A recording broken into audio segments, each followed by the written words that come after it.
ನನ್ನ ಈ ಕೆಲವು ಮಾತುಗಳನ್ನು ಪ್ರಾರಂಭ ಮಾಡುವ ಮುನ್ನ ಆ ಜೀವನ್ಮುಕ್ತರಿಗೆ ವಂದಿಸುತ್ತಾ ಹಾಗೂ ಇಲ್ಲಿ ನೆರೆದಿರುವಂತಹ ಎಲ್ಲ ಸಹೋದರ ಸಹೋದರಿಯರಿಗೂ ವಂದಿಸುತ್ತಾ ಕೆಲವು ವಿಷಯಗಳನ್ನು ಹಂಚಿಕೊಳ್ಳೋದಕ್ಕೆ ಇಷ್ಟಪಡ್ತೀನಿ. ಈ ದಿನದ ವಿಷಯ ಥಿಯಾಸಫಿ ಜೀವನದ ಪರಿಪೂರ್ಣತೆಗೆ ದಾರಿದೀಪ. ಈ ಒಂದು ಶೀರ್ಷಿಕೆಯ ಕೆಳಗೆ ಜೀವ ವಿಕಾಸ ಅನ್ನುವುದು ನನ್ನ ಪಾಲಿಗೆ ಬಂದಿರುವಂತಹ ವಿಷಯ. ಈಗಾಗಲೇ ಥಿಯಾಸಫಿ ಅಂತ ಅಂದರೆ ಏನು ಅನ್ನೋದನ್ನು ಸಹೋದರಿ ಅವರು ಸುದೀರ್ಘವಾಗಿ ನಮಗೆ ಹೇಳಿದ್ದಾರೆ. ಥಿಯಾಸಫಿ ಅಂದರೆ ನಾವು ಹೇಗಿರಬೇಕು, ಅದು ಯಾವುದೇ ಒಂದು ಶಾಸ್ತ್ರ ಅಲ್ಲ, ಅದು ನಮ್ಮ ದೈನಂದಿನ ಜೀವನದಲ್ಲಿ ನಾವು ಅಳವಡಿಸ್ಕೊಳ್ಳೋದೇ ಅಂತ ಒಂದು ತಿರುಳನ್ನು ಅವರು ನಮ್ಮ ಮುಂದೆ ಇಟ್ಟರು. ನನಗೆ ಬಂದಿರುವಂತಹ ಈ ವಿಷಯ, ಈ ಥಿಯಾಸಫಿ ಸರಳ ಭಾಷಣಗಳು ಈಗ ಈ ಹೊತ್ತಿಗೆ ಸಿಗುತ್ತೋ ಇಲ್ವೋ ನನಗೆ ಗೊತ್ತಿಲ್ಲ, ಖಂಡಿತ. ಇದನ್ನು ಮಾತೆ ಅನಿ ಬೆಸೆಂಟ್ರವರ ಒಂದು ಉಪನ್ಯಾಸಗಳ ಒಂದು ಮಾಲಿಕೆ ಅಂತ ಹೇಳ್ಬೋದು. ಅದನ್ನು ಪುಸ್ತಕದ ರೂಪದಲ್ಲಿ ಹೊರತಂದಿದ್ದಾರೆ. ಅದನ್ನು ನಮ್ಮ ಕನ್ನಡಕ್ಕೆ ತರ್ಜುಮೆ ಮಾಡಿರುವಂಥವರು TV ರಾಚಪ್ಪನವರು. ನಾನು ಇದನ್ನು ಯಾಕೆ ಹೇಳಿದೆ ಅಂತ ಅಂದರೆ, ತಮಗೆಲ್ಲ ಗೊತ್ತು, ಇಲ್ಲಿರುವಂತಹ ವಿಷಯ ಹೊಸದಾಗಿ ಓದೋ ಅಂಥವ್ರಿಗೆ ಒಂದು ಕಬ್ಬಿಣದ ಕಡಲೆ ಅಂತ ಅನಿಸುತ್ತೆ. ಅಯ್ಯೋ ಏನೋ ಇದು ಅರ್ಥನೇ ಆಗಲ್ಲ ಅಂತ. ಆದರೆ ಅದನ್ನು ಅನಿ ಬೆಸೆಂಟ್ ಮಾತೆಯವರು, ಲೆಡ್ಬೀಟರ್ ಅವರು, ಹೀಗೆ ಹಲವಾರು ಸಹೋದರರು ನಮಗೆಲ್ಲ ಚೆನ್ನಾಗಿ ಅರ್ಥ ಆಗುವಂತೆ ಅದನ್ನು ಕೆಲವು ಮಾತಲ್ಲಿ ಇಲ್ಲಿ ಹೇಳಿದ್ದಾರೆ ರಾಚಪ್ಪನವರು. ಸುಲಿದ ಬಾಳೆಯ ಹಣ್ಣಿನಂದದಿ, ಕಳೆದ ಸಿಗುರಿನ ಕಬ್ಬಿನಂದದಿ, ಅಳಿದ ಉಷ್ಣದ ಹಾಲಿನಂದದಿ ಸುಲಭವಾಗಿರ್ಬೋದು ಅಂತ. ನೋಡಿ, ಸುಲಿದ ಬಾಳೆಹಣ್ಣು ಎಲ್ಲರಿಗೂ ಸಿಕ್ಕಿದ್ರೆ ಎಷ್ಟು ಈಸಿಯಾಗಿ ತಿನ್ನಬಹುದು. ಬಿಸಿಯಾಗಿರುವಂತಹ ಹಾಲು ತಣ್ಣಗಾದರೆ ಎಷ್ಟು ಈಸಿಯಾಗಿ ಕುಡಿಬಹುದು. ಹಾಗೆ ಕಷ್ಟ ಅಂತ ಅನ್ನಿಸುವಂತಹ ವಿಷಯವನ್ನು ಅವರು ನಮಗೆ ಬಹಳ ಸರಳವಾಗಿ ತಮ್ಮ ಭಾಷಣಗಳ ಮಾಲಿಕೆಯಲ್ಲಿ ಕೊಟ್ಟಿದ್ದಾರೆ. ಇಲ್ಲಿ ನನಗೆ ಬಂದಿರುವಂತಹ ವಿಷಯ ಜೀವರಾಶಿ, ಆದರೆ ಅನಿ ಬೆಸೆಂಟ್ ಮಾತೆಯವರು ಅದನ್ನೇ ಹೇಳಿದ್ದಾರೆ ಜೀವಿಗಳ ನಿಚ್ಚಣಿಕೆ ಅಂತ. ನಿಚ್ಚಣಿಕೆ ಅಂದರೆ ಎಲ್ಲರಿಗೂ ಗೊತ್ತು, ಅದು ಏಣಿ ಅಲ್ವಾ. ಏಣಿಯನ್ನು ನಾವು ಒಂದೇ ಸಲ ಜಂಪ್ ಮಾಡಿ ಮೇಲೆ ಹತ್ತೋದಕ್ಕಾಗಲ್ಲ, ಕೆಳಗಡೆಯಿಂದ ಹತ್ತುತ್ತೀವಿ, ಒಂದೊಂದೇ ಮೆಟ್ಲು ಹತ್ತುತ್ತೀವಿ. ಹಾಗೆ ಈ ಜೀವಿಗಳ ನಿಚ್ಚಣಿಕೆ ಅಂತ ಅಂದರೆ ಏನು ಅನ್ನೋದನ್ನು ಇವತ್ತು ಕೊಟ್ಟಿರುವಂತಹ ಕಡಿಮೆ ಅವಧಿಯಲ್ಲಿ ನನಗೆ ಎಷ್ಟು ಅದಕ್ಕೆ ನ್ಯಾಯವನ್ನು ಕೊಡೋದಕ್ಕೆ ಆಗುತ್ತೆ ಅಷ್ಟನ್ನು ನಾನು ಹಂಚ್ಕೊಳ್ಳೋದಕ್ಕೆ ಇಷ್ಟಪಡ್ತೀನಿ. ನಮ್ಮ ಥಿಯಾಸಫಿ ಅಂತ ಅಂದರೆ ಒಂದು ಜ್ಞಾನದ ರಾಶಿ. ಈ ಥಿಯಾಸಫಿಯನ್ನು ಹಲವಾರು ಶಾಖೆಗಳನ್ನಾಗಿ ನಾವು ವಿಂಗಡಣೆ ಮಾಡಿದ್ದೇ ಆದರೆ ಜೀವ ವಿಕಾಸ, ಪುನರ್ಜನ್ಮ, ಕರ್ಮ ನಿಯಮ, ಮರಣಾನಂತರ ಜೀವನ, ಯೋಚನೆಗಳ ಪ್ರಭಾವ, ಹೀಗೆ ಹಲವಾರು ವಿಷಯಗಳನ್ನು ಏನಕ್ಕೆ ಇದು ಅಂದರೆ ನಮ್ಮ ದೈನಂದಿನ ಜೀವಿತದಲ್ಲಿ ಅಳವಡಿಸ್ಕೊಂಡು ನಮ್ಮ ಜೀವನವನ್ನು ಉತ್ತಮಪಡಿಸ್ಕೊಳ್ಳೋದಕ್ಕೋಸ್ಕರ ಕೊಟ್ಟಿರೋ ಅಂಥದ್ದು. ಈ ಥಿಯಾಸಫಿ ಅನ್ನೋದು ನಮಗೆ ಒಂದು ಕಟ್ಟುಪಾಡುಗಳನ್ನು ಅಥವಾ ನಿಯಮಗಳನ್ನು ಕೊಡುತ್ತೆ. ಅಂದರೆ ಎಂತಹ ಕಠಿಣವಾದ ನಿಯಮ ಅಲ್ಲ, ನಾವು ನಮ್ಮ ದೈನಂದಿನ ಜೀವನದಲ್ಲಿ ಅಳವಡಿಸ್ಕೊಂಡು ನಾವು ಸಿಕ್ಕಿರುವಂತಹ ಒಂದು ಕಷ್ಟಕೂಪಗಳಿಂದ ಹೊರಬಂದು ಒಂದು ಒಳ್ಳೆಯ ಜೀವನವನ್ನು ನಡೆಸ್ಕೊಳ್ಳೋದಕ್ಕೆ ನಮಗೆ ಸಹಾಯವನ್ನು ಮಾಡುವಂತಹದ್ದು. ಇಲ್ಲಿ ಈ ನಾವು ಕಷ್ಟಗಳನ್ನು, ದುಃಖಗಳನ್ನು ಏನಕ್ಕೆ ಅನುಭವಿಸ್ತಾ ಇದ್ದೀವಿ ಅಂತ ಅಂದರೆ, ನಾವು ಇದನ್ನು ವಿವರಣೆಯಾಗಿ ತೆಗೆದುಕೊಂಡದ್ದಾದರೆ ಪುನರ್ಜನ್ಮ, ಕರ್ಮ ಇವುಗಳೆಲ್ಲ ಬಂದ್ಬಿಡುತ್ತೆ. ಇದು ನನ್ನ ವಿಷಯ ಅಲ್ಲ. ಇದು ಒಟ್ಟಿನಲ್ಲಿ ನಮ್ಮ ಅಜ್ಞಾನದ ಕಾರಣದಿಂದ ನಮಗೆ ಉಂಟಾಗಿರುವಂಥದ್ದು. ಆದರೆ ಇಲ್ಲಿ ನಾನು ಒಂದು ವಿಷಯ ಹೇಳ್ತೀನಿ. ವಿಜ್ಞಾನ ಅಂತ ಅಂದರೆ ಏನು? ವಿಜ್ಞಾನ ಅಂತ ಅಂದರೆ ವಿಜ್ಞಾನಕ್ಕೂ ಆಧ್ಯಾತ್ಮಿಕತೆಗೂ ಒಂದು ವ್ಯತ್ಯಾಸ. ವಿಜ್ಞಾನ ಅಂದರೆ ನಾವು ನೋಡಿ ಆನಂತರ ಅದನ್ನು ನಂಬ್ತೀವಿ. ಆಧ್ಯಾತ್ಮಿಕ ಅಂದರೆ ನಾವು ನಂಬಿ ಅದನ್ನು ತಿಳಿತೀವಿ. ಇದೇ ವ್ಯತ್ಯಾಸ. ಈ ವಿಜ್ಞಾನ ನಮ್ಮ ಇಂದ್ರಿಯಗಳಿಗೆ ಏನು ಗೋಚರಿಸುತ್ತೆ ಅದನ್ನು ನಂಬಿ ಅದೇ ನಿಜ ಅಂತ ತಿಳ್ಕೊಳ್ಳೋದು. ಇದನ್ನು ಈ ನಿಚ್ಚಣಿಕೆಯಲ್ಲಿ ನಾನು ಹೋಲಿಸೋದಾದರೆ, ಈ ನಿಚ್ಚಣಿಕೆಯಲ್ಲಿ ಹಲವಾರು ಮೆಟ್ಟಲುಗಳಿರ್ತದೆ. ಆ ವಿಜ್ಞಾನಕ್ಕೆ ನಾನು ಸಂಬಂಧಪಟ್ಟಂತೆ ಹೋಗಿ ಹೇಳಿದ್ರೆ ಅದು ನಿಚ್ಚಣಿಕೆ ಒಂದು ಮಧ್ಯಭಾಗದಿಂದ ಎಲ್ಲೋ ಒಂದು ಮಧ್ಯಕ್ಕೆ ನಿಲ್ಲುವಂತಹದ್ದು. ಆದರೆ ಈ ಥಿಯಾಸಫಿಯು ಈ ನಿಚ್ಚಣಿಕೆಯ ಕೆಳಭಾಗದಿಂದ ಅಂತ್ಯದವರೆಗೂ ನಮಗೆ ಒಂದು ವಿವರಣೆಯನ್ನು ಕೊಡುವಂತಹದ್ದು ಅಂತ ಹೇಳ್ಬಹುದು. ಈ ನಿಚ್ಚಣಿಕೆ ಏನಕ್ಕೆ ಬಂತು, ಯಾಕಾಗಿ ಇದೆಲ್ಲ ಇದೆ ಅನ್ನೋದನ್ನು ಈ ಒಂದು ಕೆಲವು ಅಂತಸ್ತುಗಳನ್ನು ನಾವು ಈ ದಿನ ನೋಡಬೇಕಾಗಿದೆ. ವಿಕಾಸ ಅಂತ ಅಂದರೆ ಏನು ಅಂದರೆ, ಒಂದು ಪ್ರಜ್ಞೆ ಇರುತ್ತೆ, ಆ ಪ್ರಜ್ಞೆಯು ಹೆಚ್ಚೆತ್ತಂತೆ ಅದರ ಹೊಸ ರೂಪಗಳು ವ್ಯಕ್ತವಾಗುತ್ತಾ ಬರುತ್ತೆ. ಇಂತಹ ಉತ್ತಮವಾದ ರೂಪಗಳು ಹೇಗೆ ಸೃಷ್ಟಿಯಾಗುತ್ತೆ ಅನ್ನೋದನ್ನು ನಮಗೆ ವಿವರಣೆಯನ್ನು ಕೊಡುವಂತಹದ್ದೇ ವಿಕಾಸ. ನಾನು ಆಗಲೇ ಹೇಳಿದೆ, ಈ ವಿಜ್ಞಾನಕ್ಕೆ ಆಧ್ಯಾತ್ಮಿಕತೆಗೆ ಏನು ಒಂದು ನಂಟಿದೆ, ಅದು ಹೇಗೆ ಇದು ಹೇಗೆ ಡಿಫ್ರೆನ್ಸ್ ಅಂತ, ಹೌದಲ್ವಾ? ಆದರೆ ಈ ವಿಕಾಸಕ್ಕೆ ಮುಖ್ಯವಾದ ಪ್ರೇರಣೆಯನ್ನು ಕೊಡುವಂತಹದ್ದು ಯಾವುದಪ್ಪ ಅಂತ ನಾವು ಯೋಚನೆ ಮಾಡಿದ್ರೆ ಅದೇ ಈಶ್ವರ ಶಕ್ತಿ. ಅದು ಎಲ್ಲಿತ್ತು, ಏನಾಯಿತು ಅಂತ ಅಂದರೆ, ಅದು ಮೊದಲು ಅವ್ಯಕ್ತ ಸ್ಥಿತಿಯಲ್ಲಿ ಇತ್ತು. ಅದು ಬಹಿರ್ಮುಖವಾಗಿ ಹೊರಟು ಪ್ರಕೃತಿಯಲ್ಲಿ ಬೆರೆತು ಅಂತರ್ಮುಖವಾಗಿ ಮತ್ತೆ ಪ್ರಕೃತಿಯ ಮೇಲೆ ತನ್ನ ಪ್ರಭಾವವನ್ನು ಬೀರಿ ಉತ್ತಮವಾದ ತೊಡಕಾದ ನಾಜೂಕಾದ ರೂಪಗಳನ್ನು ಸೃಷ್ಟಿಸುತ್ತದೆ. ಇದು ಯಾಕೆ ಹೀಗಾಯಿತು ಅಂದರೆ, ನಾವು ಭಗವದ್ಗೀತೆಯನ್ನು ಸಹ ನಾವು ಅಭ್ಯಾಸ ಮಾಡಿರ್ತೀವಿ. ಅಲ್ಲಿ ಶ್ರೀಕೃಷ್ಣ ಪರಮಾತ್ಮನೂ ಸಹ ಅದೇ ವಿಷಯವನ್ನು ಹೇಳಿದ್ದಾರೆ. ಈ ಸೃಷ್ಟಿಯ ಕಾರಣಕರ್ತ ನಾನೇ, ನನ್ನಿಂದಲೇ ಎಲ್ಲ ಬರುತ್ತೆ ಮತ್ತು ಎಲ್ಲ ನನ್ನಲ್ಲೇ ಸೇರುತ್ತೆ ಅನ್ನೋ ಒಂದು ಅಂಶವನ್ನು 9, 10, ಅಧ್ಯಾಯಗಳಲ್ಲಿ ನಾವು ಅದನ್ನು ನೋಡಬಹುದು. ಯಾಕೆ ಈ ಸೃಷ್ಟಿ ಆಯಿತು ಅಂತ ಅಂದರೆ, ಈಶ್ವರ ಬಹುಶ್ಯಾಮ್ ಅಂದರೆ ನಾನು ಅನೇಕ ಆಗ್ತೀನಿ ಅನ್ನೋ ಒಂದು ಇಚ್ಛೆ ಅವರಲ್ಲಿ ಬರುತ್ತೆ.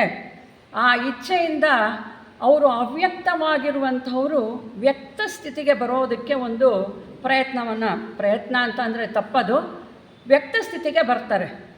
ಅಲ್ಲಿ ಆ ಈಶ್ವರನ ಶಕ್ತಿಯನ್ನು ಒಮ್ಮೆಲೆ ಧಾರಾಕಾರವಾಗಿ ಅವರು ಸುರಿಸೋದಕ್ಕೆ ಆಗಲ್ಲ. ನಾವು ಎಲ್ಲರಿಗೂ ಭಗೀರಥನ ಕತೆ ಗೊತ್ತು.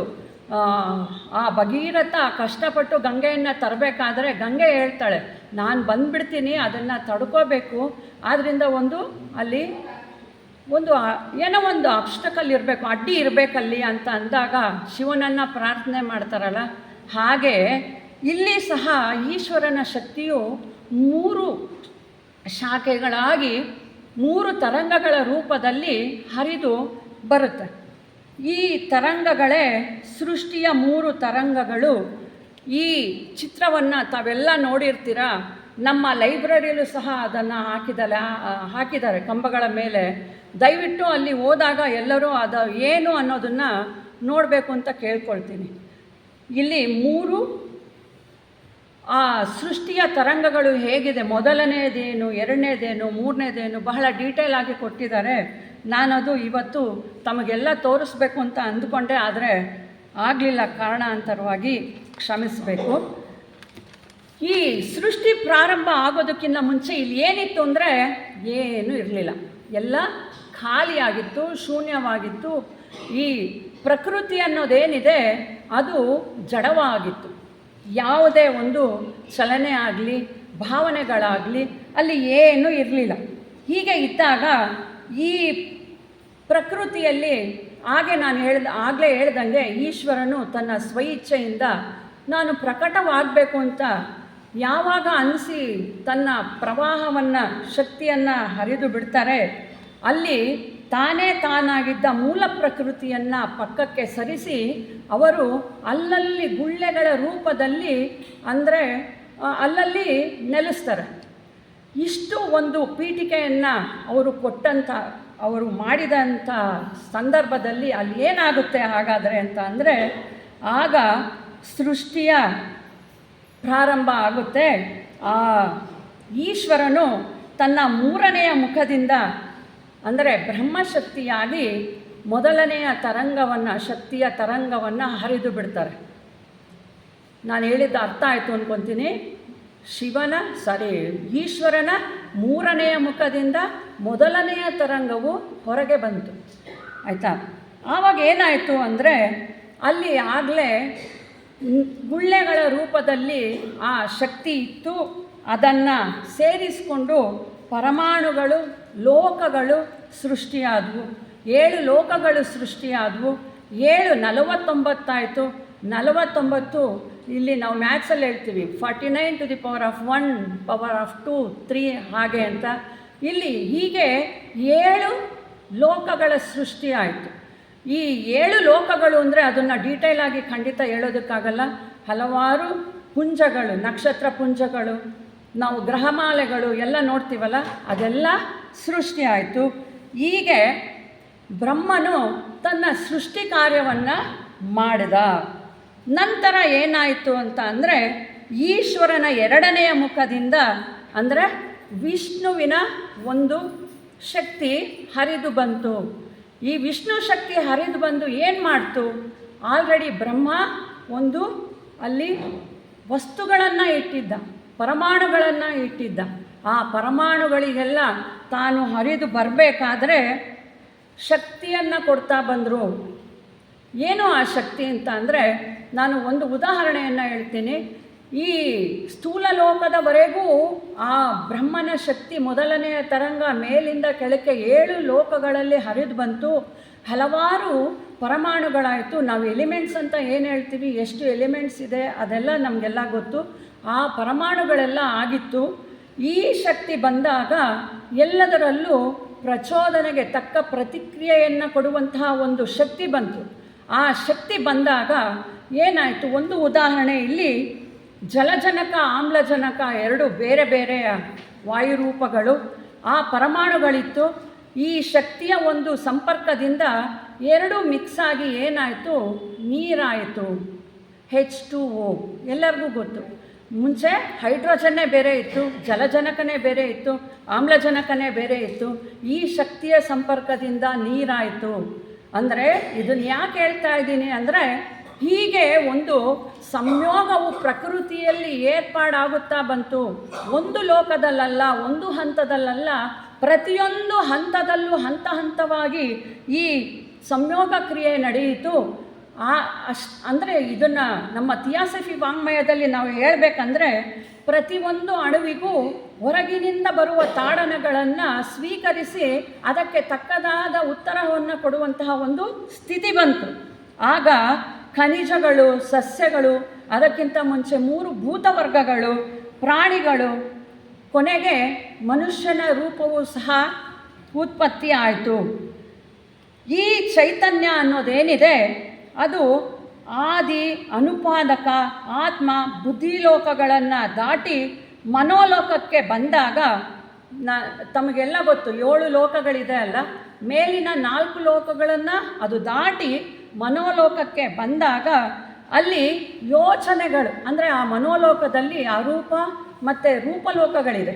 ಈ ಅರೂಪಲೋಕಕ್ಕೆ ಬಂದಾಗ ಏನಾಯಿತು ಅಂದರೆ ನಿರಾಕಾರವಾದಂತಹ ಯೋಚನೆಗಳ ತಾಡನಗಳು ಬಂದಿತು.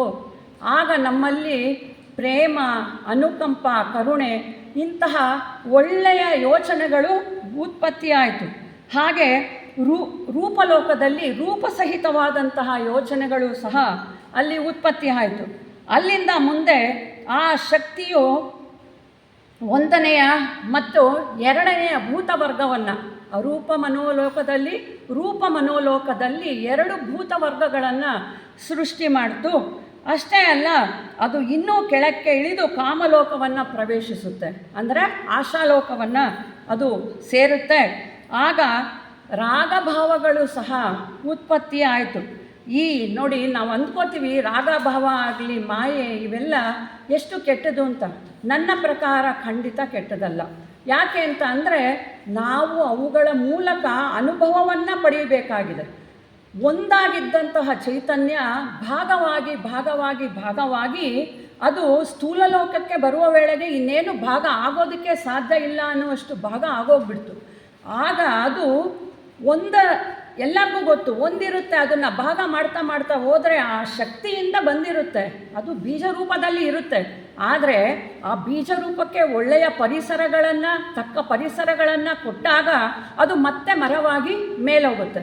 ಹಾಗೆಯೇ ಇಲ್ಲಿ ಆಗಬೇಕು ಅಂತಂದರೆ ಇವುಗಳ ತಾಡನಗಳು ಎಲ್ಲ ಪ್ರತಿಯೊಂದು ಜೀವಿಗೂ ಬೇಕು. ಆದರೆ ಈ ವಿಷಯದಲ್ಲಿ ವಿವರಣೆಯನ್ನು ಕೊಡಬೇಕಾದ್ರೆ ಅನಿ ಬೆಸೆಂಟ್ ಮಾತೆ ಅವ್ರು ಹೇಳ್ತಾರೆ, ಅವರು ಖನಿಜಕ್ಕೂ ಸಹ ಈ ತಾಡನಗಳು ಬೇಕು ಅಂತ ಹೇಳ್ತಾರೆ. ಈ ಆಶಾಲೋಕದಲ್ಲಿ 3ನೆಯ ಭೂತವರ್ಗ ಉತ್ಪತ್ತಿ ಆಯಿತು.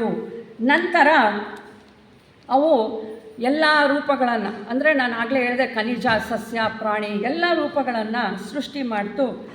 ಈ ಖನಿಜ ರೂಪಕ್ಕೆ ಬಂದ ಮೇಲೆ ಅದು ಎಷ್ಟು ಇನ್ನು ಕೆಳಗೆ ಬರಬಹುದೋ 2ನೆಯ ಶಕ್ತಿ, ವಿಷ್ಣುವಿನ ಶಕ್ತಿ ಅಷ್ಟು ಬಂದಾಯಿತು. ಅದು ಮತ್ತೆ ಅದು ರಿಟರ್ನ್ ಬ್ಯಾಕ್ ಟು ಪೆವಿಲಿಯನ್ ಅಂತಾರಲ್ಲ, ಅದು ಇಲ್ಲಿಂದ ಬಂದು ಮತ್ತೆ ಅದು ಹಿಂದಕ್ಕೆ ಹೋಗಬೇಕು.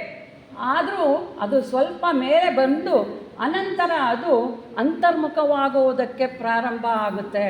ಈ ಸ್ಥೂಲ ಲೋಕದಲ್ಲಿ ಬಂದು ನಂತರ ಮುಂದೆ ಹೋಗಬೇಕಾದ್ರೆ ಅದು ತನ್ನ ಗುಣಗಳನ್ನು ಬೆಳೆಸ್ಕೊಳ್ಬೇಕು, ಅನುಭವಗಳನ್ನು ಬೆಳೆಸ್ಕೊಳ್ಬೇಕು. ಹಾಗೆ ಇದರ ಒಂದು ನಿಯಮ.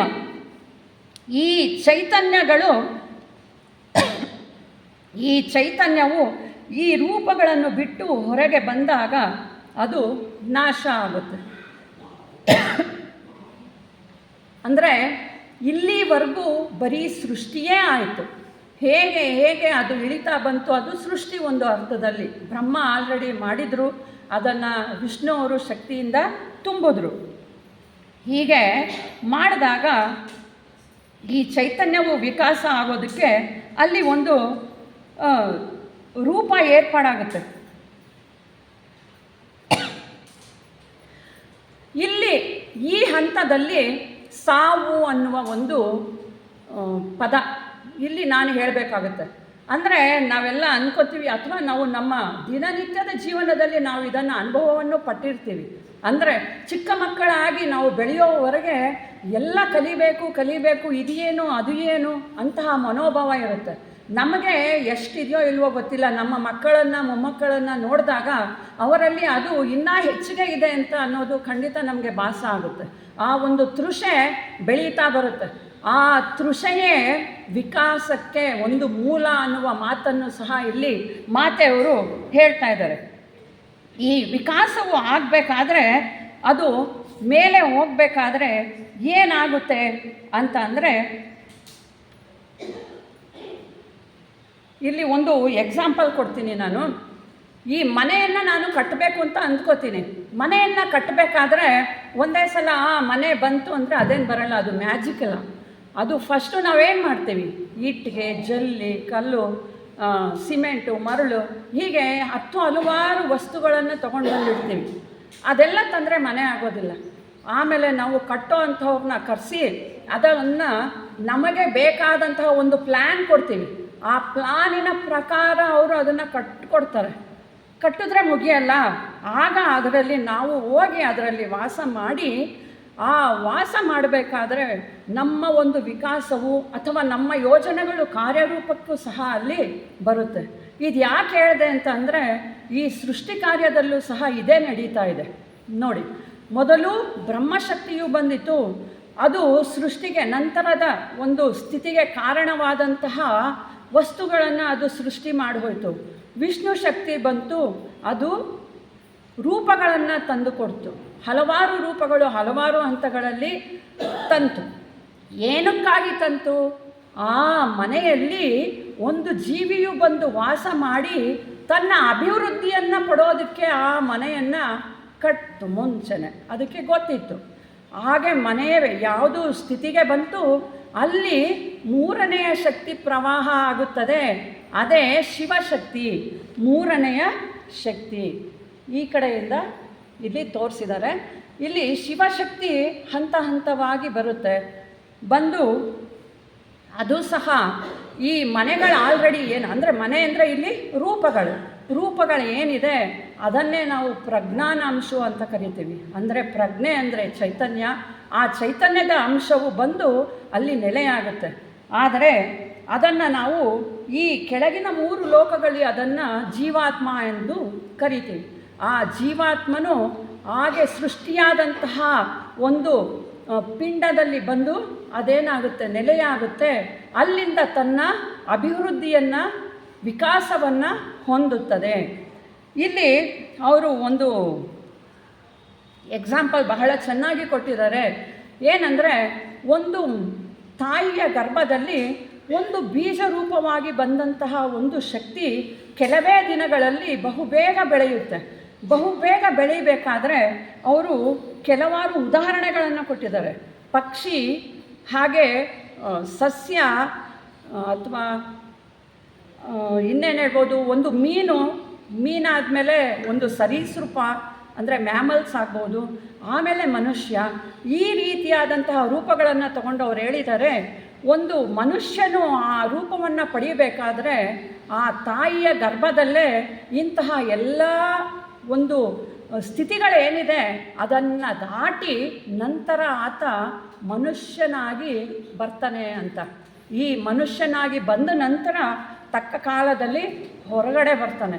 ಅಂದರೆ ನೋಡಿ, ಇಲ್ಲಿ ಅದು ಹೊರಗಡೆ ಬರೋವರೆಗೂ ಅಲ್ಲಿ ಈ ಪ್ರಜ್ಞಾನಾಂಶಗಳು ಅಥವಾ ಜೀವಾತ್ಮರುಗಳು ಕಾಯ್ತಾ ಇರ್ತಾರಂತೆ. ನನಗೆ ಸರಿಯಾದಂತಹ ಮನೆ ಎಲ್ಲಿ ಫಾರ್ಮ್ ಆಗಿದೆ, ನಾನು ಎಲ್ಲಿ ಹೋಗಿ ಸೇರ್ಕೋಬೇಕು ಅಂತ. ಆಗ ಅಲ್ಲಿ ಬಂದು ಸೇರಿ ಅವರೂ ಸಹ ತಮ್ಮ ಅಭಿವೃದ್ಧಿಯನ್ನು ನೋಡ್ತಾರೆ. ನಾನು ಆಗಲೇ ಹೇಳಿದೆ, ಸಾವು ಅನ್ನುವುದು ಇಲ್ಲಿ ಬರುವಂಥದ್ದು. ಅಂದರೆ ಈ ಜೀವಿಯು ಹುಟ್ಟಿದ್ದಾದಮೇಲೆ ಕಲಿಯಬೇಕು ಅನ್ನೋ ತೃಷೆ ಬಹಳಷ್ಟು ಕಾಲ ಇರೋದಿಲ್ಲ. ನಮಗೆ ವಯಸ್ಸಾಗ್ತಾ ಆಗ್ತಾ ಏನಾಗುತ್ತೆ, ಅಪ್ಪ ಏನು ಬೇಡಪ್ಪ, ಆರಾಮಾಗಿರಬೇಕು ಅಂತ ಅನಿಸುತ್ತೆ. ಆದರೆ ಅದು ತಪ್ಪು. ನಾವು ಕೊನೆಯವರೆಗೂ ನಾವು ಇನ್ನು ಸ್ಟೂಡೆಂಟ್ಸ್ ಆಗಿ ಅಥವಾ ವಿದ್ಯಾರ್ಥಿಗಳಾಗೇ ಇರಬೇಕು. ಜೀವನದ ಪ್ರತಿಯೊಂದು ಹಂತದಲ್ಲೂ ಹೊಸ ಹೊಸ ಅನುಭವಗಳನ್ನು ನಾವು ಪಡೀಬೇಕು. ಇಂತಹ ಒಂದು ಸ್ಥಿತಿ ಎಲ್ಲಿವರೆಗೂ ಇರುತ್ತೋ ಅಲ್ಲಿ ಆ ಚೈತನ್ಯ ವಾಸ ಮಾಡುತ್ತೆ. ಯಾವಾಗ ಅದು ಕಡಿಮೆ ಆಗ್ತಾ ಬರುತ್ತೆ ಆಗ ಆ ರೂಪಕ್ಕೆ ಮುಪ್ಪು ಅನ್ನುವುದು ಬರುತ್ತೆ, ಅದು ಸಂಪೂರ್ಣವಾಗಿ ನಿಲ್ಲುತ್ತೆ. ಆಗ ಅದಕ್ಕೆ ಸಾವು ಅನ್ನೋದು ಬರುತ್ತೆ. ಆ ಚೈತನ್ಯ ಆ ರೂಪದಿಂದ ಹೊರ ಹೋಗುತ್ತೆ. ಆ ಚೈತನ್ಯವು ಮತ್ತೆ ಪ್ರಕೃತಿಯಲ್ಲಿ ವಿಲೀನವಾಗುತ್ತೆ. ಇದನ್ನೇ ನಾವು ಸಾವು ಅಂತ ಕರಿತೀವಿ ಅಂತ ಬಹಳ ಸೊಗಸಾಗಿ ಅದನ್ನು ಅರ್ಥ ಮಾಡಿದ್ದಾರೆ. ನಂತರ ಈ ಒಂದು ವಿಷಯಕ್ಕೆ ನಾವು ಬಂದಾಗ, ಸ್ಥೂಲ ಕಾಮ ಮನೋಬುದ್ಧಿ ಮತ್ತು ಆತ್ಮಲೋಕಗಳಲ್ಲಿ ಮಾತ್ರ ಮನುಷ್ಯನ ಅಭಿವೃದ್ಧಿ. ಅದಕ್ಕಿಂತ ಮಿಗಿಲಾದಂತಹ ಎರಡು ಲೋಕಗಳು, ಆದಿಲೋಕ ಮತ್ತು ಅನುಪಾದಕ ಲೋಕ, ಇಲ್ಲಿ ಅಂದರೆ ಮನುಷ್ಯರ ಅಭಿವೃದ್ಧಿ ಇಲ್ಲ. ಮನುಷ್ಯನು ಜೀವನ್ಮುಕ್ತನಾಗುವವರೆಗೂ ಆತನ ಅಭಿವೃದ್ಧಿ ಇರುತ್ತೆ. ಆನಂತರ ಅದು ನಮ್ಮ ಕೈಲಿಲ್ಲ. ಅಂದರೆ ಆದಿಲೋಕದಲ್ಲಿ ಈ ಬ್ರಹ್ಮಾಂಡದ ಈಶ್ವರನು ಅವ್ಯಕ್ತ ಸ್ಥಿತಿಯಲ್ಲಿ ಇದ್ದಾನೆ. ಅನುಪಾದಕ ಲೋಕದಲ್ಲಿ ಈ ಗ್ರಹಾಧಿಪತಿಗಳು ಅಥವಾ ವಿಷ್ಣು ಬ್ರಹ್ಮ ಶಿವ ಶಕ್ತಿಗಳು ಏನಿದೆ ಇವೆಲ್ಲ ಅಲ್ಲಿ ಇದೆ. ಅದಕ್ಕಿಂತ ಕೆಳಗಿನ ಲೋಕದಲ್ಲಿ ಮಾತ್ರ ನಮ್ಮ ಅಭಿವೃದ್ಧಿ. ಆದ್ದರಿಂದಲೇ ನಾವು ಮನುಷ್ಯನ ಈ ಕಾಯವನ್ನು ಪಡೆದಾಗ ಒಳ್ಳೆಯ ಅನುಭವಗಳನ್ನು ಪಡೆಯೋದಕ್ಕೆ ಒಳ್ಳೆಯ ಕೆಲಸಗಳನ್ನು ಮಾಡ್ತಾ ಸದಾ ನಾವು ಆ್ಯಕ್ಟಿವ್ ಆಗಿ ಇರಬೇಕು ಅಂತ ಹೇಳೋದಕ್ಕೆ ಇಲ್ಲಿ ನಾನು ಇಷ್ಟಪಡ್ತೀನಿ. ಇದೇ ಈಶ್ವರನ ಮೂರನೆಯ ಪ್ರವಾಹ. ಈ ಪ್ರಜ್ಞಾನಾಂಶಗಳು ಇಲ್ಲಿ ಕಾದಿದ್ದು ಅವು ಆ ಒಂದು ರೂಪಗಳನ್ನು ತನ್ನದಾಗಿಸಿಕೊಂಡು ಅಭಿವೃದ್ಧಿಯನ್ನು ಪಡುತ್ತೆ. ಈಶ್ವರ ಶಕ್ತಿ ಒಳಗೆ ಈ ಬಾಡಿಯಲ್ಲಿ ಇರೋದ್ರಿಂದಲೇ, ಈ ಶರೀರದಲ್ಲಿ ಆ ಶಕ್ತಿ ಇರೋದ್ರಿಂದಲೇ ಏನಾದರೂ ವಿಕಾಸ ಅನ್ನೋದು ಸಾಧ್ಯ ಅನ್ನೋದು ನಮಗೆ ಈ ಸಾವು ಅಥವಾ ಹುಟ್ಟನ್ನು ನೋಡಿದಾಗ ಗೊತ್ತಾಯಿತು. ಇದು ಪ್ರಕಾಶಕ್ಕೆ ಬರೋದಕ್ಕೆ ಯಾವ ಅಡ್ಡಿಗಳಿದ್ರೂ ಸಹ ಅದು ಬಿಡೋದಿಲ್ಲ. ನಾನು ಮೆಲ್ಲಗೆ ಹೋಗ್ಬಹುದು ಅಥವಾ ಸ್ಪೀಡಾಗಿ ಹೋಗಬಹುದು, ಏನೇ ಆದರೂ ನೋಡಿ, ನದಿ ಹುಟ್ಟಿದ್ದಾದಮೇಲೆ ಮತ್ತೆ ಸಮುದ್ರವನ್ನು ಸೇರೋದಕ್ಕೆ ಭಯಪಟ್ಟೇ ಇಲ್ಲ ನಾನು ವಾಪಸ್ ಹೋಗ್ತೀನಿ ಅಂತ ಅನ್ನೋದಕ್ಕೆ ಆಗಲ್ಲ. ಅದು ಮತ್ತೆ ಸಮುದ್ರವನ್ನೇ ಸೇರಬೇಕು. ಹಾಗೆಯೇ ಪ್ರತಿಯೊಂದು ಜೀವಿಯೂ ತನ್ನ ಅಭಿವೃದ್ಧಿಯನ್ನು ಅಥವಾ ವಿಕಾಸವನ್ನು ಪಡೆಯುವ ಹಾದಿಯಲ್ಲಿ ಬಂದ ಮೇಲೆ ಇಲ್ಲ ನನಗಿದು ಬೇಡ ಅಂತ ಅನ್ನೋದಕ್ಕೆ ಸಾಧ್ಯವಿಲ್ವಂತೆ. ಒಬ್ಬರು ನಿಧಾನಕ್ಕೆ ಹೋಗಬಹುದು ಅಥವಾ ಒಬ್ಬರು ಬೇಗ ಹೋಗಬಹುದು. ಆದರೆ ವಿಕಾಸವಂತೂ ಖಂಡಿತ. ನಾವು ತಲುಪುವ ಮಾರ್ಗ ಎಲ್ಲರಿಗೂ ಕಟ್ಟಿಟ್ಟ ಬುತ್ತಿ ಅಂತ ನಾನು ಹೇಳೋದಕ್ಕೆ ಇಷ್ಟಪಡ್ತೀನಿ.